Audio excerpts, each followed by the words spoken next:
Number one of the second winner's semifinal match between Lowkey, Splatoon, and Luminous getting started here. Not too many surprises, although Tetsu bringing in that Bamboozler. We love to see that weapon. We see right here, Lowkey running a fairly non-standard comp against Luminous' very standard comp. Yeah, the other thing we're seeing here is that Kensa L3 Nalzanos, unlike the H3, the L3 does have a bit of RNG associated with it, so you do have to have a bit more persistence in your kills, and we're also seeing a special that we don't see very often, but Arashi has done wonders with it so far in this tournament, and that is the Ultra Stamp. Arashi trying to get a cheeky pick there, unfortunately not quite clutching it out. This fight here with the wall, though, that wall provides so much just frontline aggression that you can just push on against other players. Yeah, and of the sub-weapons that are in the game, the Splash Ball actually provides a little bit of high-level thinking in terms of, okay, how am I going to throw this thing out? Do I need it to ricochet off something in order for it to land properly? The one having to get out there as his team is 2 down. Luck's able to ride the tower back, and only those Tetra Dualies have their special at the ready. But we can see now the splashdown is ready for the Kensa Sloshing Machine. And as we talked about last time, if Luminous can get on the plat and continue their aggression and their survivability, this is going to be a very successful push of the tower. I mean, they have essentially 3 down on the side of Lowkey. They might take the lead here, and pushing under the second checkpoint. Once you clear that second checkpoint, you're in a pretty good position to keep going. Jared just now using that baller in order to get back to the tower. Nobody on that tower for a long time, so it could have been an even better push. Unfortunately stopped at 58. That's a bit of a credit to Lowkey, but also maybe a missed opportunity for Luminous. I would agree with that, though. We do see Luminous coming out here, taking a bit more ground, 2 going down for Lowkey. This might be their second chance at that push. Yeah, Lux, as you predicted, sticking on that ballpoint Splatling, doing a great job of holding down the tower, and is able to just use this pillar to keep their body safe. Dash pushed very far up, but unfortunately they're getting outranged right now by Tetsu, who just barely got away for a second, but is going to go down. 2 down already on the side of Lowkey as Dash pushes forward, trying to get their splashdown off, but unfortunately it's very difficult to walk on that tarped grate. There's not much else you can do. You can't ink it, so it's kind of a slow pass to your own death. Absolutely. Luminous 2 down for Lowkey, and then they did clear that second checkpoint, which is arguably the most important one on this map. Oh, multiple kills there as we see Gamer taking control of this tower, able to double team Lux there and able to survive. So it's a 3 down situation, looking for the final kill. Not quite able to find it. That last member of Luminous will go away. But a push all the way to 21 on this map, very, very strong indeed. Incredibly. Now one thing to... my. Arashi.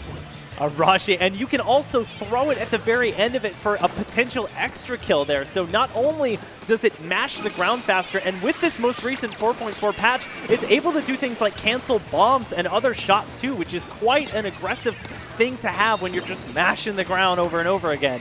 Absolutely. We see Lowkey here is running that Stingray coming out to try to push that tower further. And what's something worth noting, Luminous does not appear to have a Stingray on their side. So if Lowkey starts getting a good push here, this is going to be really hard for them to stop.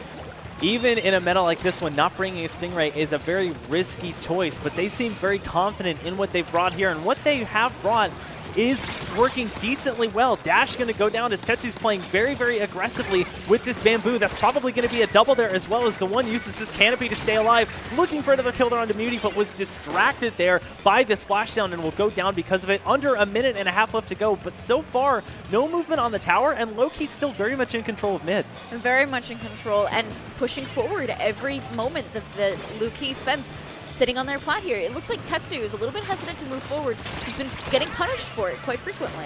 Yeah, the aggression of Tetsu's gone, favoring sort of a more backliner approach, as is Gamer, who hasn't really left this wall the entire time.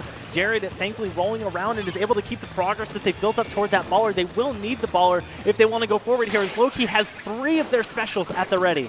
This is the time for Lowkey to push in, get some kills, and get that push in that they need to take that lead. There's less than a minute left in this match, and things are getting a little bit dangerous.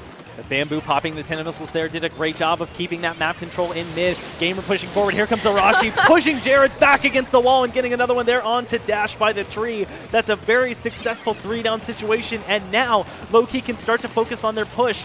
Lowkey also getting closer and closer to that armor. They'll have the Stingray to kind of stall and get up to this plat, but it's going to be a tough fight after that. And the Stingray, they use that to push all of the players of Luminous back a bit to give them a little bit more breathing room. And this is what I was talking about. There's no Stingray here to help them in the last 15 seconds here. They're running out of time to stop this tower.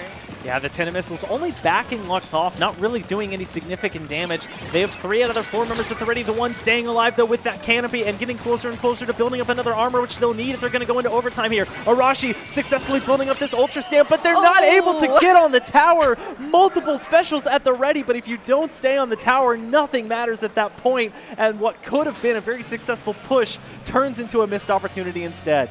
The players over here of Luminous are getting really excited on camera. I love seeing this. Did he just throw his headset off? Is that what happened? Got so excited it popped right off. Hey, how does the song go? It was the heat of the moment? I guess so. I guess so. If you win a contentious map like that, it's going to be a great pop-off, but they need to save some of that energy for the rest of the set. We're going now into Game 2, which will be Rainmaker on Starfish main stage. We saw a blowout in the last set that we watched. Will this one be any different? I mean, it could be. This map moves very fast if you get it rolling properly. And what I'd like to see, I don't know if we will, but what I love to see on this map is an Explosher. Putting Explosher straight on your snipe, slushing into mid, you take so much control, put on so much pressure on mid.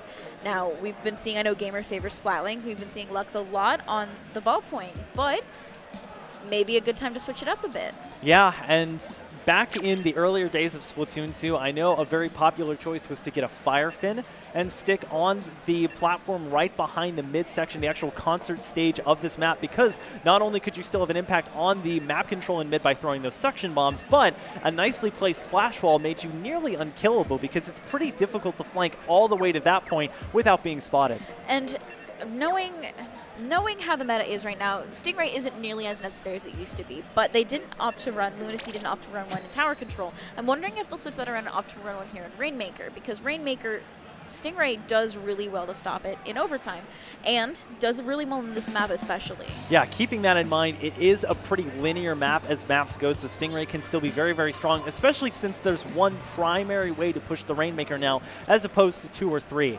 We're not seeing too much of a comp differential here on the side of Lowkey Splatoon. They are mostly sticking with the meta. You can see Dash here on those Tetra Dualies putting a bunch of main power up, which I believe is going to contribute increased damage to that weapon. On the other side of things, we're seeing the return of the Bamboozler, and we're seeing a Sorella as opposed to a Kensa Undercover.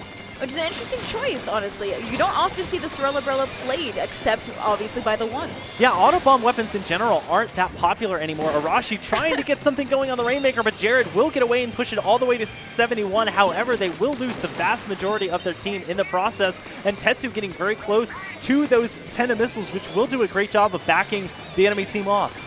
Lux here trying to get in position to stop this, but the Brella there providing an amazing shield for the Rainmaker. Oh, Arashi doing a great job of getting Jared, looking for another one, but instead is just going to pop the Rainmaker shield. The one has enough to push forward here, and will we see another stop? They get stopped with 3 points left to go. Nice last-minute defense by Lowkey, but Jared popping out at the wrong time, and another blowout on this map as we have a quick Game 2. Lowkey here looking really just low-key excited. We can make that pun all day, and I expect we will. So that is going to tie us up here at 1 game apiece, meaning that we will at least see a Game 4. Tetsu with 7 kills in that very short amount of time on the Bamboozler. That thing is a threat at a good range. Absolutely. Luminous see now they're going to have to try to keep their morale up. A really quick, decisive victory like that can often take a really huge hit on your confidence and on your ability to keep your spirits up. Now, if Luminous C can just bounce back from that loss, keep going, accept that sometimes that happens, we can maybe see them take this still. That's the thing, is that you do have over a minute sitting in the lobby if you want to take it. Not every team opts to take it. Some teams will just auto-luck. It looks like that's what Lowkey is doing. They're very confident in the weapons they're playing. You know, they're not too distracted or too disconcerted by a Game 1 loss. And they're willing to just immediately lock in the weapons that they know are meta and that they know they are good at. Whereas, you know, after a loss like that, Luminous C might want to take some of that extra time and say, all right, you know, that one didn't go the way we thought it did. You know, that's not indicative or really showing off what we're capable of. Let's take a second and really plan for this Clan Blitz Snapper Canal map and mode. Sometimes you just got to let those losses go. You can't afford to linger too long on them, especially in the middle of a set, especially in the LAN. You kind of just gotta keep trucking. And that's exactly what I expect them to do here.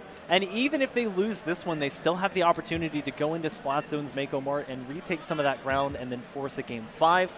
We still have yet to see what Luminous will bring into this map and mode, because I think Lowkey is less of a variant here. They're probably just going to be keeping, you know, at least 3, if not all 4 of the weapons that they brought in, because they're pretty good no matter what the map and mode is. It's Luminous where I would say, okay, the bamboo definitely worked. What else did we bring in that last game that might not have worked? And let's see what they've picked here. I wouldn't be surprised to see gamers switch onto the heavy with the bubbles, obviously for pushing in Clan Blitz. I think we're going to see more of a dramatic change here in specials than anything else. And that brings us back to, are you going to be able to combine your specials with a teammate, or are you just going to try and be a solo player? Arashi not deviating off of that Kensa L3, putting in some stealth jump as well. It looks like 5 of the total 8 players in this match are bringing stealth jump in, really expecting to jump to a baller or somebody who just happens to be next to the basket. Absolutely. Luminous sticking with their meta comp that they seem to be favoring and enjoying so far. A gamer completely proving me wrong and pulling out an E-leader of all things. Oh, Lux just putting on a show of this fantastic range that the ballpoint Splatling has almost built up an Inkstorm as well, which is a very popular choice on this map and mode, just because you want to have something that can easily and automatically paint the middle of the map. It looks like the first pop is going to go to Luminous, but Arashi is ready with that hammer, already getting 2 with 3 down total, looking for the final kill, but it does get stolen from them. The flashy play taken away, but that will be the end of that push from Luminous. A full wipe. That extra clan that they threw in does ensure that Lowkey needs an extra clan in order to take lead. They can't just get a football and a clan, and now they need 2. And now it's time to see if they can play as good of defense as they have offense. Already 2 specials getting popped here for Lowkey. Splatoon, the bomb rush getting pushed up by the 1, and that's going to allow them easy access to the basket, which will get popped. Another power clam thrown in immediately after that, and they're already past the halfway mark. This is some amazing special usage on the side of Lowkey Splatoon. Oh, they just need 6 more clams to go. Tetsu hanging around and keeping those bubbles alive. Gets the kill there onto Lux, but doesn't have time to pick up any clams, nor does Gamer. So it looks like that's going to be the end of their push. Still, in the first minute and a half, 18 is a solid number to get to. It absolutely is. Now in Clan Blitz, no push it's too solid of a push. It's unfortunately swings really quickly. It's one of those modes that's incredibly hard to hold a lead on. But if any team's going to do it, Arashi hanging around, has that Ultra Stamp at the ready, not quite yet picking up enough for a power clam. A lot of players will opt for that strategy where they'll just hang on with 9 clams and then have a teammate throw that last power clam to them when they're right next to the basket. The Ultra Stamp trying to take out the baller, but the baller wins in this iteration. Jared, however, will go down almost immediately after that. A 3-down situation, essentially a full wipe, and not much progress besides that going to be made, but the last player alive doing some serious damage. They won't quite take the lead, but 36 is a strong number, and we're not even halfway through the game yet, so plenty of time to continue and get rid of that penalty. This has moved them significantly closer to where they need to be to take the lead. It looks like, what, they need 2 footballs and a little bit extra to take that? It shouldn't be too bad. That's not bad at all. And one thing we really haven't talked about is the E-leader. The E-leader, a very interesting choice. Gamer trying to make it work here, and it does have those bubbles that we really like to see on something like Clan Blitz. They are going to pop them a little bit early, use them in mid instead. Arashi going on another one of their rampages as they look to take out more than just Lux, but instead they'll prioritize popping these power clams. They just need 1 more, and they do get rid of their penalty. Just 5 clams left to go, but it looks like there's nobody available, so they will advance their lead only slightly, but as long as they keep doing that and keep Luminous out of the picture, that's all they need to do to maintain control of this game. As long as they keep chipping away at that penalty, they're applying more and more pressure and putting Luminous at worse and worse of a disadvantage.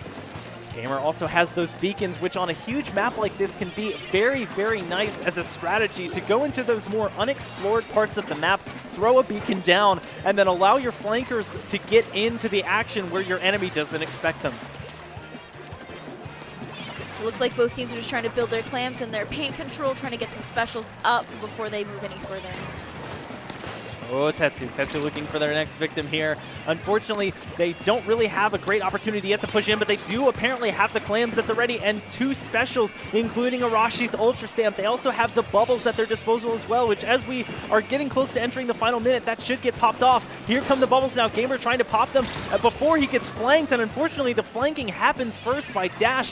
Very well done, but Arashi ready and willing with that Ultra Stamp, looking for another one, does a quick flip for style, and is able to get the power clam as well, but unfortunately will die just in front of the basket. Great defense put on by Luminous. Muti coming in clutch here, completely pulling off that defense. She did an amazing job. just trying to camp this power clam and making sure that nobody else can pick it up. Just over 30 seconds left to go, and there's already 21 clams at their disposal, so Luminous does have the tools ready if they want to make a last second or even overtime push. However, map control in mid very split, even sort of swinging in the favor of Lowkey, so that's how they have to spend the next 15 or so seconds before they make that push. Now they do have 2 specials up, despite the fact that their ball point went down. They're looking good for a push. Now Lowkey is really going to have to go on the defense here. See the members of Lowkey hanging back, making sure that Ink Rail is not inkable for Luminous. Tetsu doing a great job of defending, looking to get a pick, but Lux is going to get it first. That could be the catalyst that they need to push forward here. The baller gets popped. Unfortunately, Jared not able to detonate it, but will get the kill onto Gamer.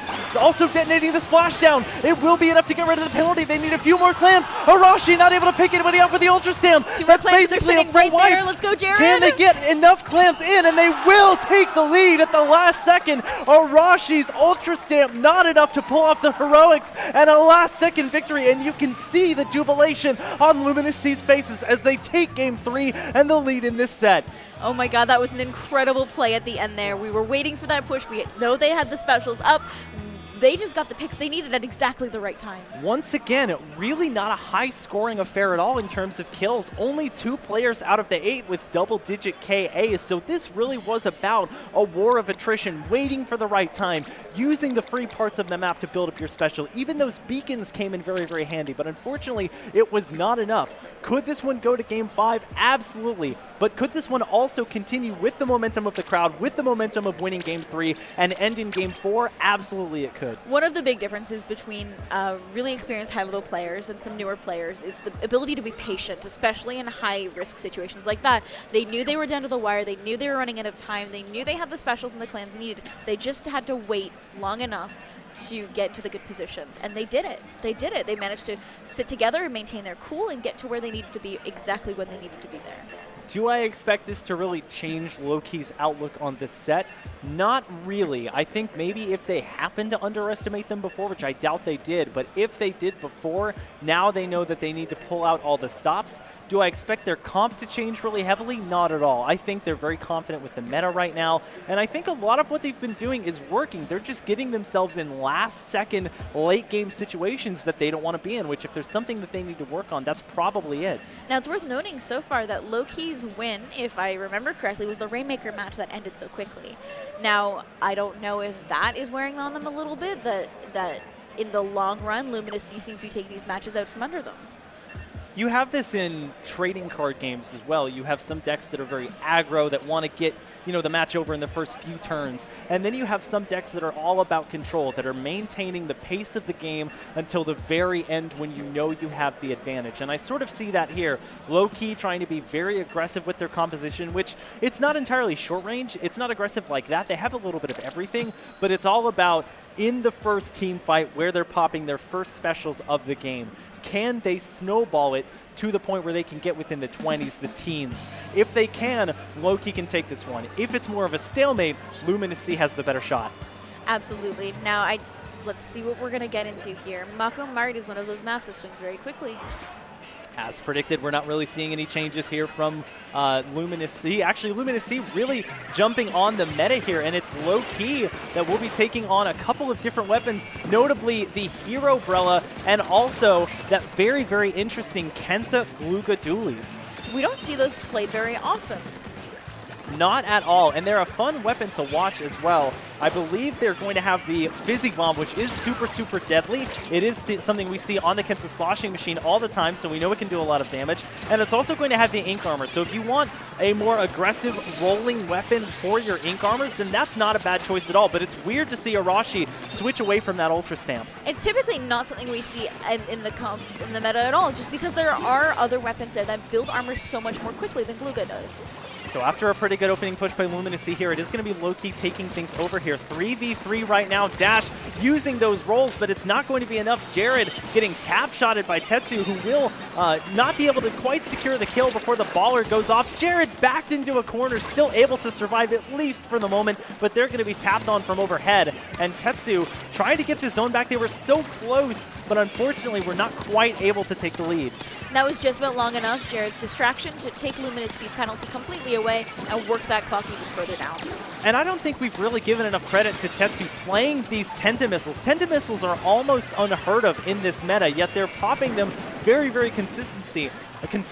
And another thing that's very nice about them is that not only does it get the enemy to back off usually, it also locates them. So you can call that out to your team, and you can have an advantage in that next team fight. And that's an aspect of missiles that's often overlooked. Nice Luck's kill an there. amazing pick here. The one trying to get a sneaky flank in, and Muty with an amazing direct. If they can hold on to this zone, unfortunately going away, they could work down this penalty. However, since there aren't very many players from Lowkey and mid.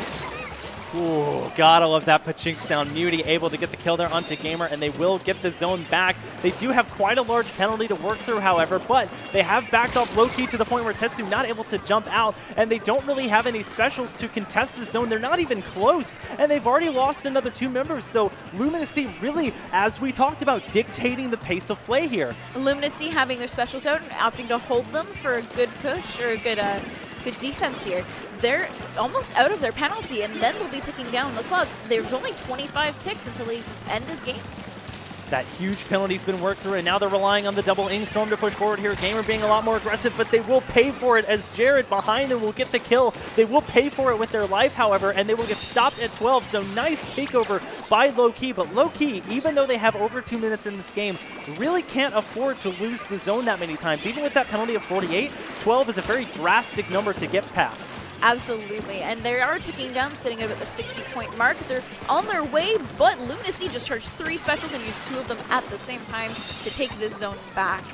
Less than 2 minutes left in this match, and Lowkey is getting into dangerous territory. Man, yeah, using that splashdown very aggressively as well. Nice jumping tap shot there onto that member there, and Tetsu able to push forward. Gamer, unfortunately, wrong place, wrong time. That will be 2 members already down for Lowkey Splatoon. However, they do lose all but their Gluga Dualies. Will Luminous be able to hold on to the zone? It looks like they will, but is that going to be it? Does Lowkey have enough time to build up any other specials besides the armor that they just got? The Gluga went down just after building up that armor. They're losing members left and right. They lose control at 1, but that's going to do it. Luminous jumping to their feet at the victory in Game 4, and they will knock Lowkey Splatoon into the loser side. That was an incredibly well-played match on the part of all of the players of Luminous. They really showed that they can come in here and hold these matches for the long term. Everyone climbing on stage here, Hitzel jumping up, giving people hugs. This is amazing. Everyone is so excited. The joy, the excitement, even the mild shock on the faces of Luminous as they take this one in 4 games. Low-key looking at each other as far as what they could have done better, and they'll have time to talk about it as they wait for their losers match to start. But what an incredible match as our second winner semifinal match for the top 12.